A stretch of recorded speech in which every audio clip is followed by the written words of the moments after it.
जय जगन्नाथ। 1 एप्रिल ओडिशा दिवस ठारू 14 एप्रिल ओडिया नववर्ष पर्यंत यही 14 दिन आमे ओडिया पक्ष भावे पालन करुछु।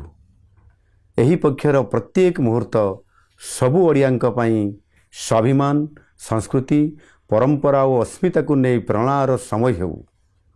ओडिया पर्व हेउ आम भाषा साहित्य खाद्य पोशाक नृत्य संगीत और संस्कृतिर उत्सव। एही समय मध्यरे जो महापुरुष और महिषी मानक त्याग और बलिदान जो 1936 मसीह खंड विखंडित ओडिशार एकत्रीकरण संभव होइथिला सही बिंधाणी मानकु आमे स्मरण करिबा और सम्मान देवा। ओडिया नववर्ष एवं महाविश्व संक्रांति हेउ ओडिया भाषा साहित्य और संस्कृतिर नुआ उद्यम नुआ संकल्प और विकसित ओडिशार नुआ अवसर।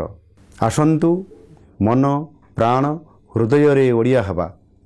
ओडिया भाषा साहित्य खाद्य पोशाक एवं संस्कृति को आम दैनंदिन जीवनर अंश करिबा एवं एक स्वाभिमानी ओडिशा गढ़िबा।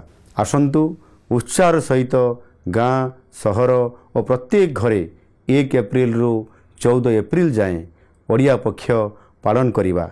धन्यवाद। वंदे उत्कल जननी।